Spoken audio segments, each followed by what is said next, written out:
Hello and welcome to another episode of the FemiNinja Project, and thank you so much for tuning in. And boy, do I have a fantastic guest with me today. She is a true warrior. Her name is Leann Stickel, and she is a certified life and chronic illness coping coach, speaker, mom of 4, and chief joy bringer. She is also a multiple sclerosis warrior who was diagnosed with relapsing remitting multiple sclerosis in 2009 when she was 29 years old and had 4 kids, all under the age of 6. Leann is the ultimate optimist, and you're going to find out why in just a few minutes, who helps her clients experience the magic of positivity and empowers them to be in charge of their own story. Leann, thank you so much for being here and welcome to the show. Thank you, Cheryl. This is so lovely. And what a story you have to share. Wow. Right? I sometimes wish I didn't. The Yeah, hard I thing that know. we face, but I'm at a place in my journey, right? 13 years. It's been 13 years since 2009. I think I'm Mm-hmm. doing my math right. Yeah, I think you're right. Yeah. Yeah. 14 years? It's time to, I've been sharing my story the last couple of years because Mm-hmm. of the value of helping people feel less alone, right? And Mm-hmm. see themselves in my story. And I know there are a lot of people out there that are struggling. Mm-hmm. And so I hear that in your podcast episodes too. Mm-hmm. A lot of people with the same mission, wanting to Mm-hmm. connect and help people feel less alone. Less alone, and to empower them the way you are, and to give them not only hope, but joy and the power of positivity, which is really a gift unto itself. And I think there's not enough positivity in this world. We've got plenty of the other stuff, but not enough positivity. So I'm just going to let you take it away and tell us what happened in 2009. This new mom, 4 beautiful babies under the age of 6. Tell us what happened. Okay, so yes, let's go back there. And this is a season in my life that you can imagine is nuts, right? Mm-hmm.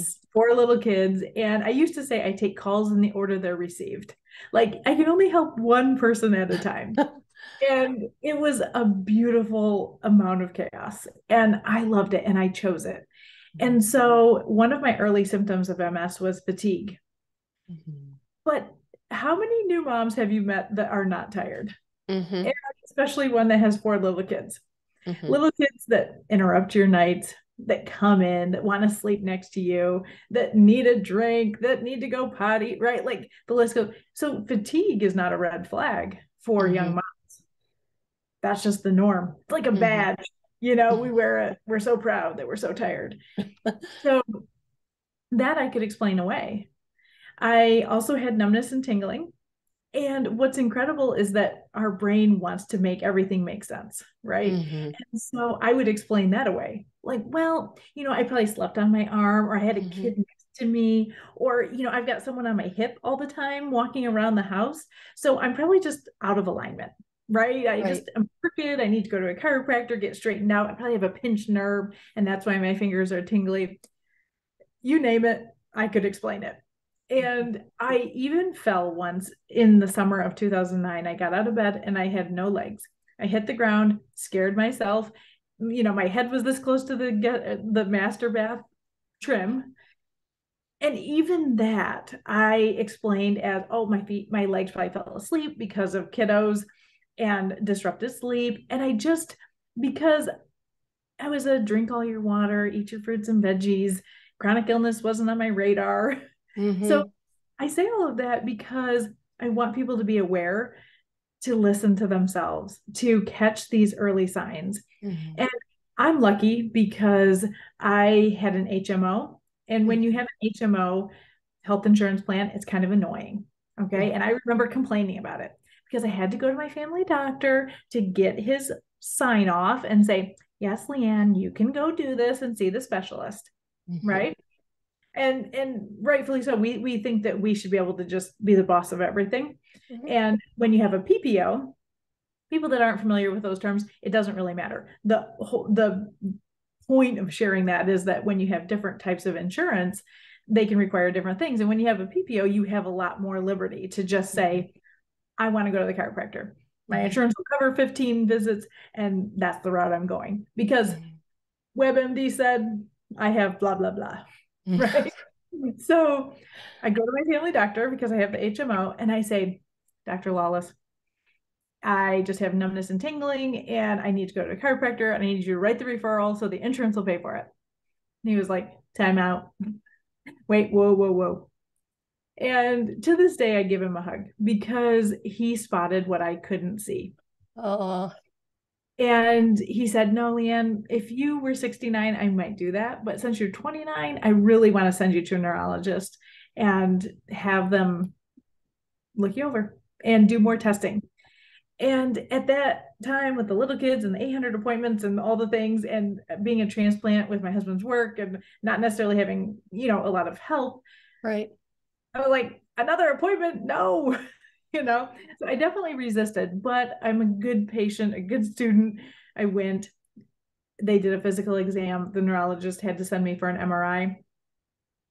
And on October 23rd of 2009, I went into that office. I didn't even ask Don to come with me because I was so optimistic. I just thought it was structural and that all of these symptoms could be explained by something that we could fix. Right. We all want to go to like orthopedic doctor and get a cast, right? Mm-hmm. That feels like, well, I can survive something for 8 weeks and be better. Mm-hmm. We want Amazon Prime solutions. And when I came into that office, my rose-colored glasses were so tinted, Cheryl, that I couldn't see. And I fell far. It was so devastating when that doctor said, Leann, we are 99% sure that you have multiple sclerosis. And I didn't know that much about MS, right? And instantly the picture in my mind was a wheelchair. Uh-huh.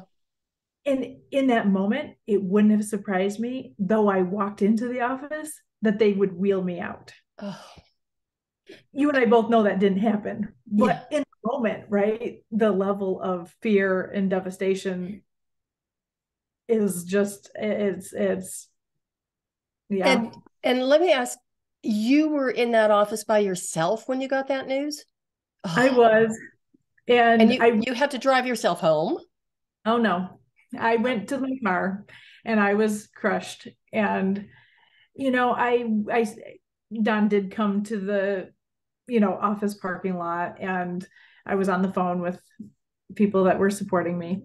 But, I really went into a season of mourning then. Yeah. And that lasted for a couple months. And I tell new patients that it's normal to mourn. It's important to mourn. And everybody's length of time is different. Mm-hmm. I mourned the future I had pictured. I mourned the dollars I was going to have to spend on this. Mm-hmm. I mourned the things I had to learn, mm-hmm. the time I had to spend, right? Like it was just so all encompassing, the sadness that came over me. And I feel like that's a really important part of my story because people see me now on the other side of miserable, right? And everybody talks about, oh, Leann, how do you stay so happy? And how are you so optimistic? And I have answers for that too. And we'll get to that. Mm-hmm. But my optimism and my genetic positivity was tested. Mm-hmm. Big time. Right? Big time. And I struggled too. And I can relate. And it really validated the strength of positivity. It validated mm-hmm. the importance of optimism. And it's me walking through this experience that brings me to you today. Mm-hmm. And to this recent journey of coaching and speaking. It's like, okay, I've tested it. It works. And y'all should get on board. Mm-hmm. But it is so overwhelming to get a diagnosis like that. It is the level of devastation. It's kind of like an explosion in your life. And how am I going to deal with all of this and put all these pieces together? And I love the way that you said the other side of miserable, because there is a level of misery and fear and anxiety and, what's the future going to bring? What is my life going to look like? That I know that the listeners who have gone through this, experienced this, know exactly what we're talking about. And those who haven't gone through it if heaven forbid they ever have to, I hope, to my listeners, that you remember this and you remember Leann's story, because you can get through it. And once you do, the other side of miserable is absolutely fabulous. Life looks better, everything's better. And there are so many wonderful opportunities that come out of it. Just like you're saying, the positivity, the coaching, the sharing your story, the donuts and the sprinkles and all that stuff. I love it. Exactly. And, I hosted a pity party for a while. I really did feel sorry for myself. And a pity party is not that fun to host. It's not that fun to attend. And you kind of start to get sick of yourself when you feel sorry for yourself constantly. And I'll tell you what happened. I kind of had a light bulb moment. And my personality type is to be kind of self-reflective and to notice like thoughts and behaviors and patterns. And I enjoy the study of all of that, maybe kind of like in a nerdy way, but I'm noticing my numb hand. Okay. So my left side was the most tingly. And I always say when I was diagnosed, instantly my hand was more numb. Okay. It wasn't actually, but it became my focus. And it was this reminder of this new truth and this new label that I had to walk around with. And the fact that there's chronic means no cure and it's yours and you have to keep it. And it was just so loud to me, this symptom. And I rub my fingers together and have this bad attitude. And I look down, and I have always been a watch person. I mean, today's boring, but I have fun watches and funky and bright and all the things. And I thought to myself, oh, good job, Leann, for buying this watch. And I just noticed it because I was looking down at my left hand, and I started calling it my frosting. Because you brought up frosting, I think that this is like one of the most important takeaways that I want people to learn from our conversation. So I started calling it my frosting. And what I realized is that in life, sometimes our experiences and what we get is like dry, crummy cake. It wasn't the plan. It wasn't what we were hoping for. And yet it's what we have. And so when we do that in the kitchen, what do? We go to the cupboard, we get down a jar of frosting, maybe two, we add it on thick, and we've all taken a bite of mediocre cake with decent frosting, and we've still enjoyed the bite. In life, there are things that we all have that make our days sweeter. Sunshine, healthy kids, puppy, text from your grandma, call from your mom, new Birkenstocks, old Birkenstocks, like you and I could go on and on, right? And when we pause, notice, and appreciate those things, it's like applying the frosting to the cake. It has this magic impact on our life, this life that may be like dry, crummy cake. And I see people out there struggling and facing super hard things, super hard. It doesn't have to be chronic illness. It can be loss, relationship struggles, job issues, right? Just so many things. And yet it's hard to be grumpy when we're grateful. And when we can notice these things and appreciate them, they work their magic. And when we don't, it's like frosting in the jar. It's doing nothing for the cake. It's still there. It's still frosting and it's sweet, but we have to take the time, have a practice, appreciate those things, notice them, right? If you and I start saying things out loud, we'd be here all day. And it would be lovely. But and that would be fine with me, because I don't think I'm leaving the house today because it's snowing pretty hard. But you do have kids that are going to be coming home. Right. Yeah, they do keep showing up, money and food. So I started doing Frosting Fridays and really leaning into, wow, what a perspective shift. And by noticing my watch, my hand got less numb. It didn't, right? You and I both know the symptom probably never changed. But my focus, my perspective, what I was thinking about, what I was dwelling on, that changed. And I'm telling you, it's worked a million times. So I absolutely love that you brought up the frosting, because I did have that in my notes as one of the key points I wanted you to bring up, is finding the frosting.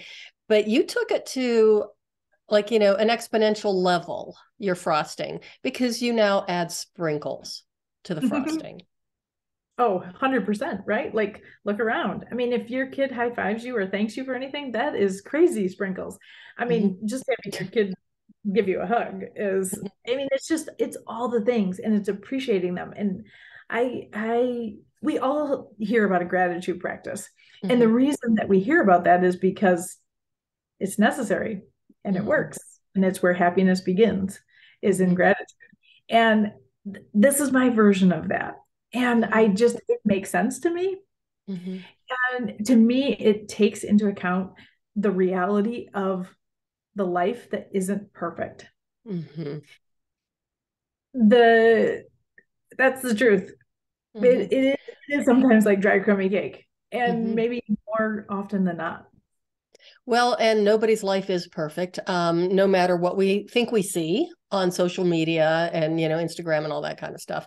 Nobody's life is perfect. I remember somebody saying in a ballet class, they were talking about one of the dancers and said, "Oh, she has everything." And the teacher just looked and said, "Nobody has everything." And it's like, that's right. But okay, going from the frosting to the sprinkles, what is the cherry on top? That's the challenge, right? Is how just to keep finding them and keep appreciating them. What's Mm-hmm. interesting is that I notice that people need to be reminded of the exact same thing over and over and over again. Mm-hmm. It's like, I'm trying to, Zig Ziglar, he Mm-hmm. was a motivational speaker, right? Mm-hmm. And he said that motivation is like bathing, and getting motivation. Like we know we have to do it every single day. So Mm-hmm. I don't think that that necessarily is the cherry, but it's a reminder that this is a constant practice, Mm-hmm. and we keep getting better at it, and we keep getting stronger when we use tools like that. So Mm-hmm. like the frosting tool is just one that I teach. Mm-hmm. It's, of course, is my favorite, Mm-hmm. but there's other tools and Mm-hmm. things that help us to see the good and Mm-hmm. to be more positive. Well, we're talking about positivity. I want to touch on this because people will say that that's easy for me. Okay. It's easier for me to be positive because I'm a positive person.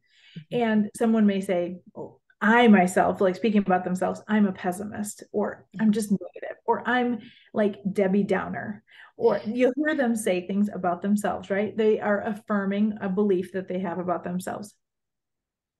And I just want to help them because Mm-hmm. that may be true.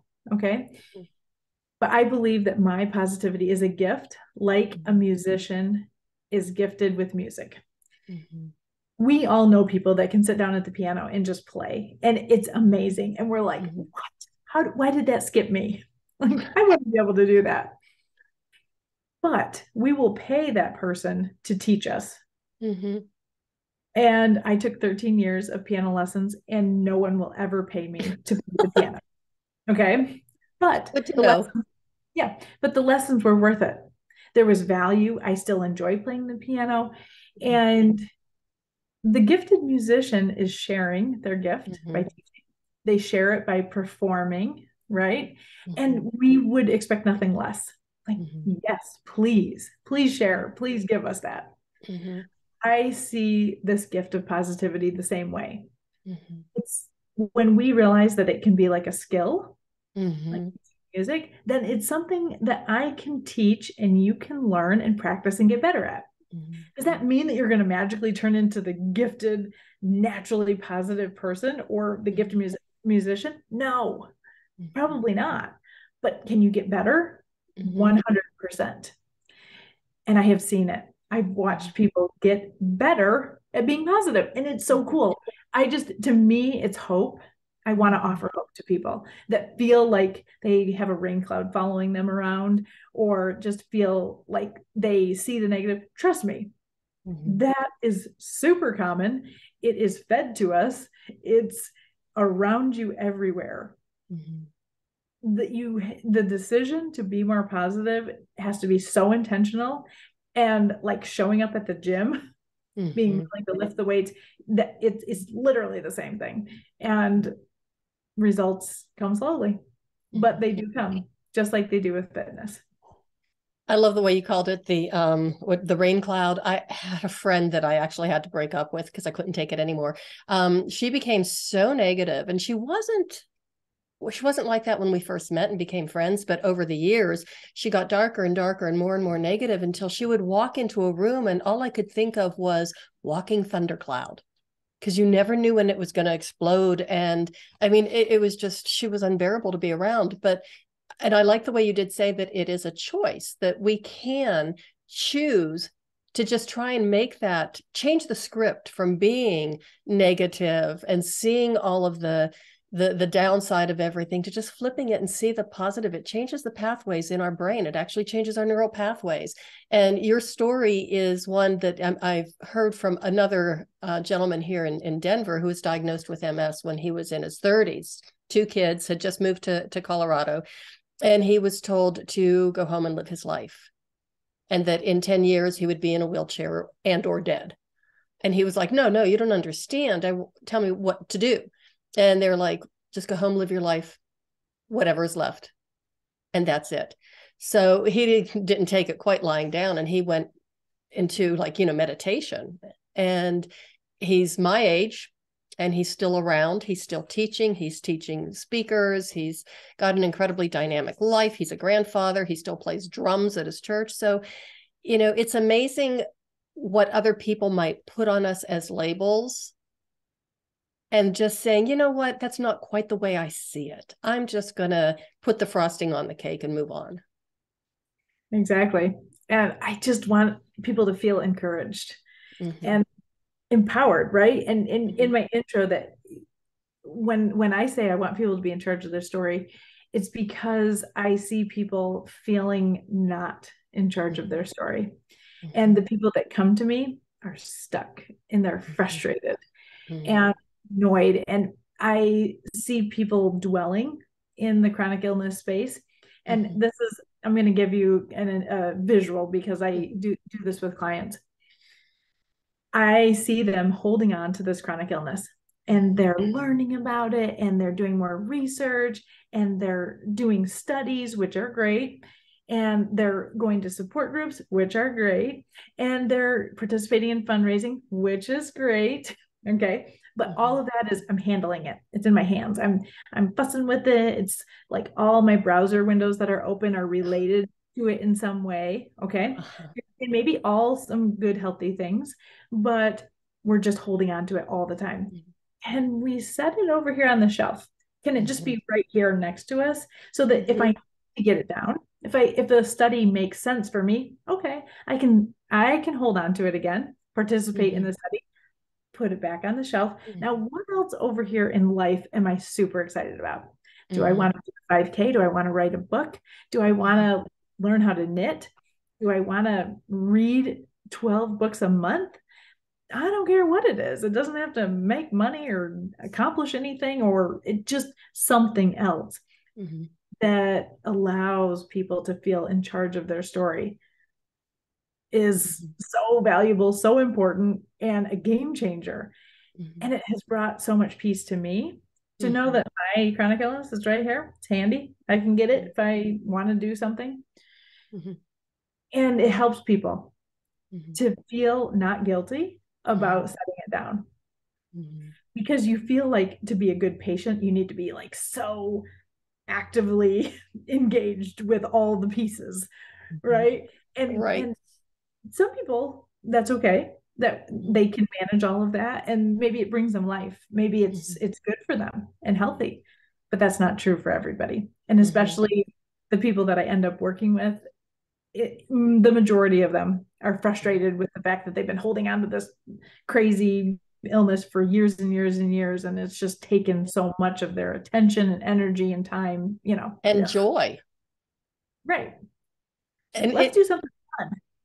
It's almost as if you've got this, and you're hanging on to it and you're manipulating it and you're looking at it and you're conversing with it every single day, you're feeding the beast and you're actually giving it more power. And that is just reinforcing the fact that, oh, I've got this illness. I've got this I have to deal with the rest of my life. But if you put it over there and do the, thinking about some of the other things you might do, like write a book or knit, And so I have to ask you, have you thought about writing a book or knitting? And I'm just curious because I am both an author and a knitter. And to me, knitting is something I actually put away for 12 years. And I just recently picked it back up again and realized, oh my gosh, I really did miss this, because to me, it's very contemplative. And just, there's so many parts of it that I really love. The tactile sense, the feel of the yarn and the sound of the clicking of the needles. And when things go right, oh, I have something beautiful. When things go wrong, I just laugh and tear it out.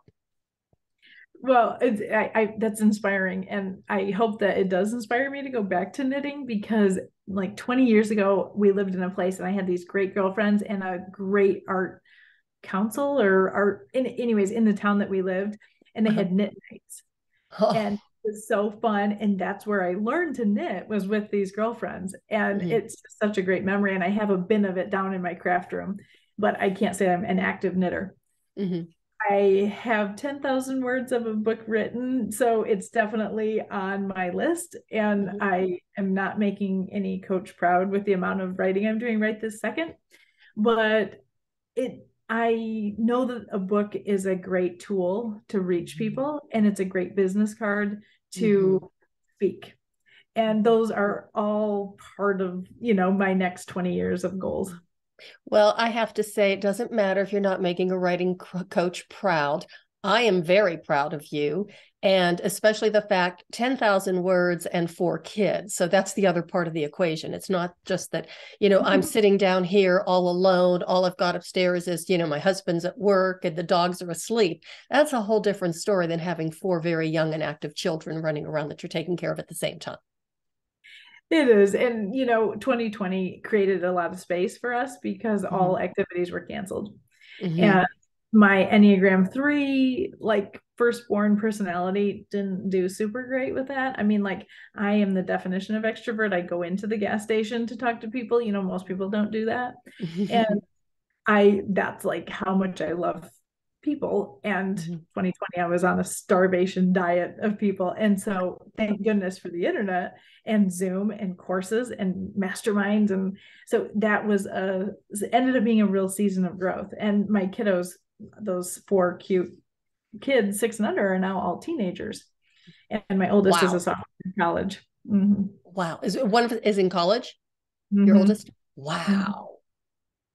So time flies. I mean, and so they're very helpful and lovely, and they're filled with empathy because they've watched my life. And yeah, I've always not wanted MS to be my whole story and to be the boss of them either, right? But they've walked alongside of me and they see it, and because I'm an open book, Well, you're an incredible role model for them, and they must be so proud of you. And to have your children be proud of you, I think, is something that, most parents would love to know that. Cheryl, let me share this. And this is, I don't think I've ever shared this on a podcast because this happened not too long ago. We were working on a video impact piece for a charitable event that we have here locally. And we decided to interview patients' children, because we wanted to get the kids' perspective of what is it like to see your mom go through this or have treatment, and what does MS mean to you? And my kids were the oldest that were, and so, a lot of them were little and cute and they don't know that much, right? Because their parents manage it. And so my kids sat down and they started telling about how they feel stronger and they know how to deal with things and they feel sorry for people. They said all of these great things. And our point of the video piece was to inspire people to donate. And what it sounded like was what everybody would want their kids to learn in life, right? We actually had to go back and redo the video because we're like, we need to focus on some of the hard. Like my kids were so focused on the value and the good that it has brought into their life that I'm like, wait a second. I don't think that we're accomplishing the mission of this video. But it was like so cute and I loved it. And I hadn't scripted or talked to them that much. So I didn't realize, and it was my fault that we had to redo it, because I should have talked to them about the whole point was to help people see into the home. What's it like when I have to go through treatments, and how does that, and grandma has to come and all the things, right? Um, and I just thought that was just so sweet and amazing that what they wanted to share was the good that had brought to them and taught them. Well, that must have been incredibly overwhelming. I mean, my goodness, it just how emotional. It was. And I was like so charmed, and I felt terrible that we had to go back and fix it and do it again. They were like, what? Like, Please, okay. please tell me that you kept that video clip. Yeah, we have a great videographer that works with us. We have a local organization that does some really good Okay. charitable work. And so he works with us. Okay. And please tell me that you're going to include that in your book. Oh, I definitely need to. I journaled about it, and I Yeah. do that when I work on it. But isn't that so special? It is so special. And what an incredible, powerful message that you would be sharing with your readers and for other people who are going through it to see how much, their kids and their family members and friends can learn, as an example. It doesn't have to always be, oh, feel sorry for her. No, no, right? Like, and when we know better, we can do better. It's just incredible. And Right. people talk about awareness for every loving thing, right? We need to be Yeah. aware. And that's why, because when you know better, you can do better. And because they've had a front row seat to this, Mm-hmm. they have just a deep understanding of and understanding that I don't look sick. Right. Oh, the reality of invisible illness, Mm-hmm. being so sympathetic and patient with people Mm-hmm. because you don't know what they're going through. That I'm is, glad, I'm really glad you brought that up because the invisible illness, because a lot of times you have no idea what people are going through and what they're dealing with. And it's different when you see somebody, who has a handicap sticker on their car, whatever, and they get out with, the assistive device and all that stuff. But somebody who's parked in a handicap parking space and they get out and they look perfectly healthy because you can't see what's wrong with them. And I've heard of a lot of incidences which were ended up being very ugly and very harmful. And it's even when you go to the doctor and you have this incredible pain. I've been in that situation before where they can't find the source of the pain. So it's like, well, you're crazy, you're making it up, you're drug seeking. But if I had broken my arm and walked into the doctor's office and say, hey, look at this, then, oh my goodness, then we'll fix it and take care of it. And, yeah. So it's really, in my own personal experience and with a lot of the people I worked with in my physical therapy practice, there's also a lot of shame that goes along with it, like guilt and shame because you don't look sick. Did you ever experience that? yes. So let me tell you, my friend, a little, a little bit more of my journey. So Okay. 2009, I get through the pity party. I decide to embrace fitness. I get over myself. I start focusing on the good, what I can control. Decide on a disease modifying therapy. That's what we call it in MS land. It's just a drug of choice, right? Mm-hmm. And so I made a decision with my doctor, and I got started on that path. I gave myself a daily injection. That was okay. I would have a bad attitude once or twice a month about it, but fine, right? And I kind of thought that optimism would work. That if I was just positive enough and optimistic enough that the disease would not progress. Mm-hmm. And that was an okay belief because I leaned into it. I believed that my drug was working, and we should go into it very confidently, knowing we made the best decision we could with the information we had, blah blah blah. That's everything I tell everybody to do, and I did that until 2017, and I developed optic neuritis, which is double vision, and that was a relapse. Okay, so that Mm-hmm. means that my disease had progressed. It meant that the drug had failed. Mm-hmm. Now I've been on that drug for over almost 8 years. Okay, and so in those 8 years, I felt the way you just mentioned. I kind of felt like I was doing too well for my story to matter. Mm-hmm. Felt like I have support, and we have health insurance, and I started a nonprofit, and I did fundraising and things like that. But I was definitely sensitive to the fact that I could still do a 5K. And I felt, I mean, I'm so extroverted and outgoing. It's not like I hid under a bushel, or you know what I mean? Like but I was sensitive to it. And I felt like I wouldn't just share, right? And in 2017, I go through this relapse. That means the drug failed. I had to choose another drug. We went really aggressive because the new lesion, which was causing the optic neuritis, was near my brainstem, which I call like the high rent district of your central nervous system. It's like the New York City apartment. Parts of your brain are like, central Illinois and not as big an impact to our system. But brainstem is vision loss, paralysis, things that are going to change your lifestyle, make you move into a ranch, blah, blah, right? All the things.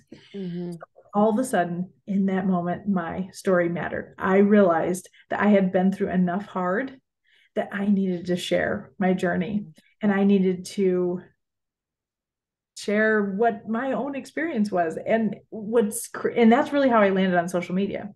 Because I started on Instagram because my family wanted to know I was okay. And I was going to an infusion center, and I could video on stories and say, here I am. I got my IV. I blah, blah, blah. Like all this stuff is I'm good. And I fell in love with stories. And I fell in love with people responding and saying, thank you for letting us know. We're thinking about you. And then, what happens on social media? You use a couple hashtags and voila. Back in 2018, people started finding me for my drug choice, other patients, and I started getting a support I didn't know I was missing. And it's been really special. And I am a social media win. Like I love it. And I have found my people, and I feel like they're finding me. And it's a beautiful thing, because when I was first diagnosed, I went to a support group, and it was so depressing that I left and spent $400 at Target. And my husband said, if you hadn't gone to the support group, do you think $200 would have done it? But it was like so depressing, because everyone there was identified by their disease. I was 29. And I appreciate those people. And that space was okay for them. And so I am not by any means saying get rid of support groups. Keep them. There's people that need them. But a newly diagnosed person that's 29 that doesn't see herself there, it was not a healthy space for me. So maybe instead of going to the support group for the first time, they just might want to do a little Target run and have some retail therapy. Amen. Right? Like that helps every day, and twice on Sunday. And what happened for myself was my mom knew someone living well with MS in their community, and she connected me with her. And I always say that really what I have turned into is I'm trying to be everyone's Catherine. Her name was Catherine. And I could call her, and I did a few times in that first year, and she took the scary away. She validated how I felt. And she was 15 years ahead of me. It was exactly what I needed. And I've actually created a new program. Well, new, not anymore. It's been around for a couple of years, and I provide support to patients at our local MS center through Zoom, phone call, text, just a quick one-on-one visit. I can coach them. I can just listen. And I'm not a medical professional. I'm just a fellow patient. And I believe that we need to change what support looks like. I believe that support should meet you where you are at and not expect you to go where it is at.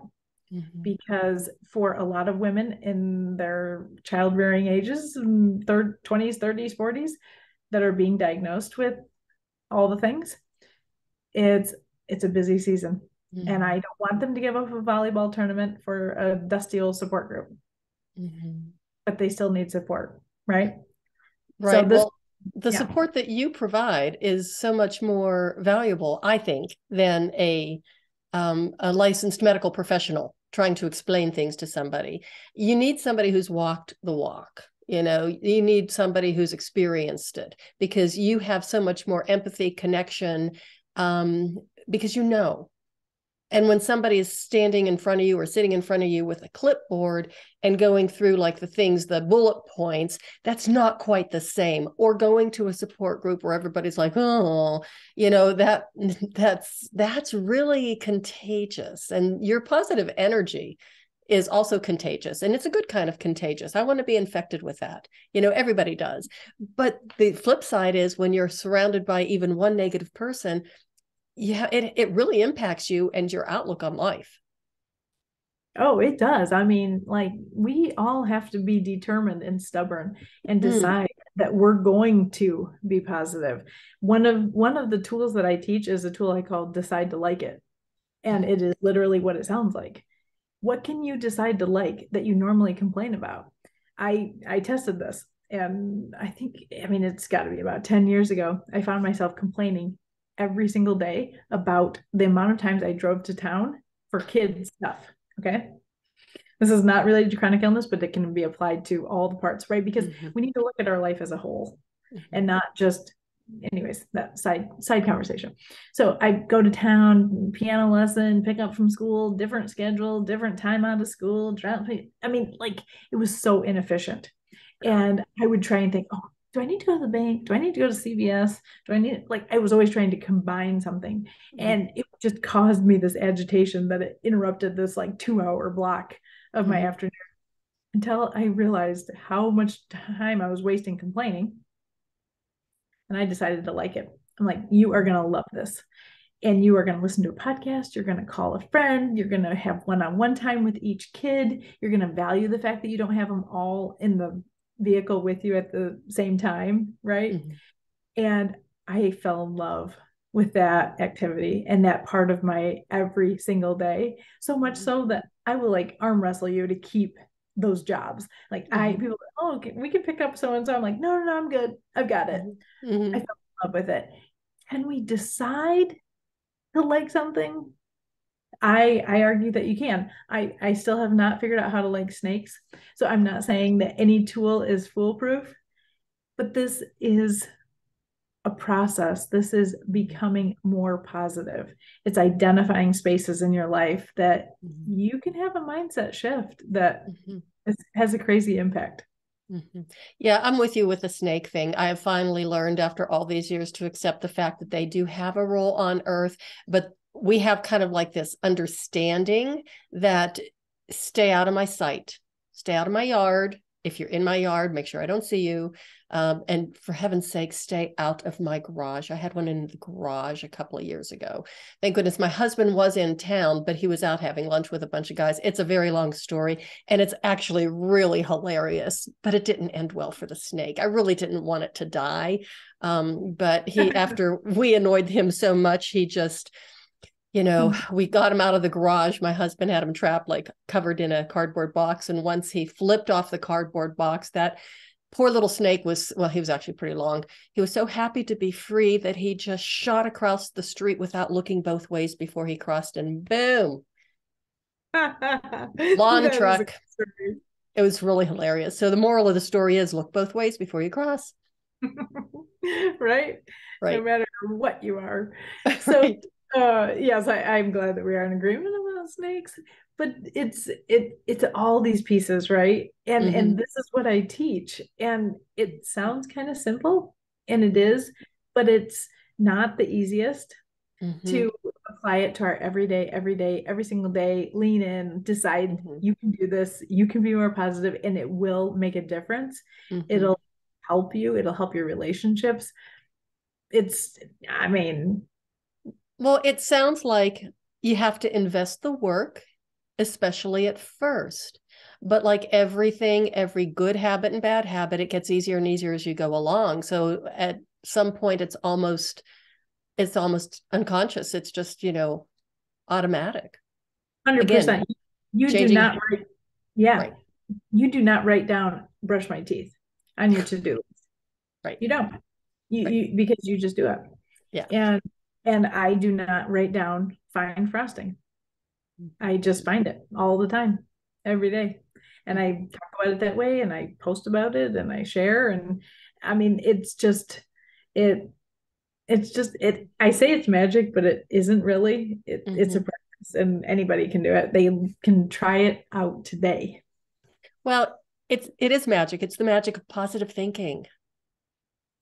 It is. So tell us, and you do have a lot of this as far as the listeners, I want you to know, check out Leann's website. Oh my gosh, I had so much fun on that thing. I could have spent the entire day there, but I had to log on. But I'm going to go back because it really is pretty awesome. And her photos are just great. But I want you to talk about the Try to Beat MS Kids Triathlon, because this is an organization that you founded, or it's an organization or a program you founded and own. An owner of it? Okay, so tell us about that. Yeah, so Try to Beat MS is its own nonprofit, but it's a one event wonder. So a kids triathlon for kids ages 6 to 15. And this is our mission is to raise money to help MS patients, because with chronic illness comes chronic costs. They don't go away. And we see the struggle everywhere. And so I was inspired to fundraise, and I was inspired to fundraise in a different way. And one that would include my family, and one that would look different than just what we see a lot of. And my kids had done an event like this in Michigan. We fell in love with it. I reached out to that race director. She mentored me. And this is our 9th year. Wow. We've raised over $100,000. And our secondary mission is to inspire kids to love fitness. Fitness is a part of my story that we didn't touch on. And we can save that for another day, Cheryl, when you have a spot open for me. But I'm not ripped. I don't win anything, but I show up and move. And that's because my why is so powerful. And it became very clear to me when I was diagnosed with an illness that could take away mobility that this mattered. So we see the value of fitness in just like it not seeming like a prescription. Everybody knows they need to work out, right? The dime says, you need to move more. You need to take 10,000 steps. That feels like a prescription. Nobody wants another one of those. Can we get kids addicted to fitness, to race energy? When you go to a race, an event, it's so exciting. There's all these people cheering, volunteers. We have custom die cut medals. It's professionally timed. It's the whole experience. These kids get the real triathlon deal. I mean, I'm just so proud of it, because it's exciting and it celebrates them doing a hard thing. And we feel like it sets them on a path to continue to do those things and make it part of their life. So fitness doesn't have to feel like a burden or a prescription. It's just fun and awesome, and it's what they do. So, yeah. Well, I'll definitely take you up on that offer to come back and talk about that, because you are talking to a physical therapist who hates exercise and thinks that chocolate is food, because it is. And I hate exercise, but I love to move. And there's a difference. If somebody tells me, it was even like the stupid exercises and stretches that the physical therapists told me to do when I had my chronic pain syndrome, it was like, why am I doing this? It's stupid. It doesn't feel good. It hurts. It's not making me any better. But once I threw them out the window and just started to move, I mean, I had enough of a background in dance and Pilates that all of a sudden things got a lot better. So yeah, movement is powerful.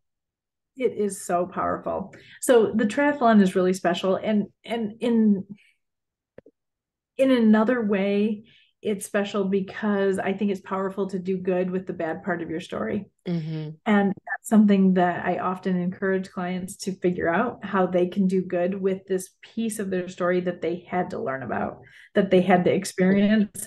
And the triathlon gave me that. This nonprofit has given me that, because seeing the impact, not just to the kids, but especially to the patients that we're donating to, that feels healing. And I don't know if that's the right word, but it's a good space for my volunteer hours. It feels healing and empowering, I would imagine.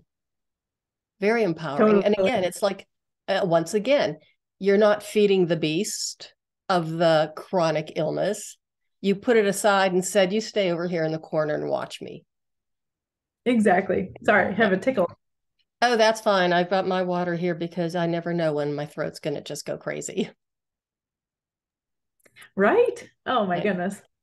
So well, yeah, then I do have vocal dystonia, which is really kind of interesting for somebody who does a lot of public speaking and chronic podcasting. Let's put it that way, which is a good thing. But yeah, when it flares up, it's like, yeah. But I think I have it under control. So where can, or how can people find you? How can they get a hold of you? How can they work with you? And give us some of the social media sites that you are on. I've already stalked you on them. So I've seen them and they're just awesome sites, especially I love your Facebook page. Thank you. Okay. So yes, so let's talk about why someone would want to find me. There's a couple of reasons, maybe even three. So one would be if you are that person that feels stuck, that feels like they haven't gotten to the other side of miserable and they need a guide. They need accountability. They need someone to brainstorm with. They need someone that gets it, right? My clients will say to me, Leann, this is going to sound crazy, blah, blah, blah. And I'm like, nope, that doesn't sound crazy. They're like, oh, okay, right? They're used to having to, admit these things and they feel nuts. But you're not nuts. You're in light company. So that's one person that would come find me. And leannstickel.com is my website. You can find answers there. I am on Instagram and Facebook. Instagram, my account is I am Leann Stickel. And I have a free Facebook community called Not Defined by Chronic Illness. So any of those places that you prefer social media wise, come find me there. Don't be a stranger. Reach out, DM, chit chat, send me a voice note. I'm famous for doing voice notes. And that's one person, right? The next person would be an event planner, someone looking for a speaker. And I don't know that there's a whole lot more to say, except that I love speaking. I mean, I've been in Toastmasters for a few years, and that's definitely my jam. So reach out. I love to get creative with events about helping people walk away, not just encouraged and inspired because of my story, but with tools, being practical, right? I don't want to just, I'm happy to share my story, but I want people to actually be able to do something different today that's going to help them today, right? Not just like, oh, So that's the second person. The third person is my person that wants to do a charitable event. Okay. And I say this because I am working on a video course to help people start what I started. And I have an amazing freebie. It's not published, but I have a spreadsheet of my to-do list to make that event happen. Okay. And I want to share that with people. So if you are that person that is itching to plan something, needs to fundraise, wants to do something different, wants to include their kids and family, this really is perfect.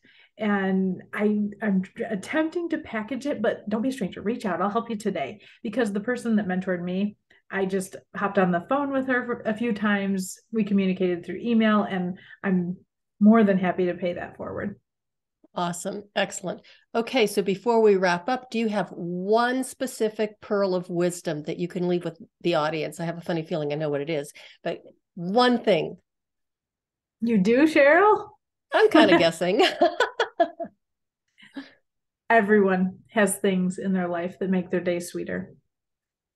And just start today. Just find them and notice them and enjoy the fact that you have them and that you can feel grateful instead of grumpy, because it will help. It'll help you and it'll help the people around you. So it's super exciting. And I really hope, do you think we've encouraged people? Oh, I think you've encouraged a lot of people. And I think you're having a great impact on not just people with chronic health or chronic illnesses, but, as you said, all of your tools can apply to anything and any issues that people might be struggling with, and, relationships, health, finances. We didn't even talk about that. So it can any aspect of life. So thank you, Leann. Thank you so much for being here. I really appreciate having you on the show. And I knew I was going to love this episode. I just knew it. Cheryl, you're awesome. What a great hostess. I've enjoyed this so much. Oh, thank you. And I love the way you say hostess, because now all of a sudden I'm thinking like a hostess cupcake. I'm thinking of frosting. I'm thinking of sprinkles. Yeah, I'm thinking of all of those fun things. So thank you for sharing your story, and thank you for all the positive energy and the great tips that you've shared with us today. You're welcome. Everybody, thank you so much for listening. Oh, do go to Leann's website. You're just going to absolutely love it. Some of her photos are just absolutely wonderful. You just look at them and it makes you smile. You can just feel her energy and like you're being bathed in a ray of sunshine. It's just absolutely wonderful. And do remember that it's better to be grateful than grumpy, and reach out to Leann if you need any help. She is an amazing person, as you can tell, and just see if you can find the magic of positive thinking. If you can't, give her a call. And that is the way of the FemiNinja.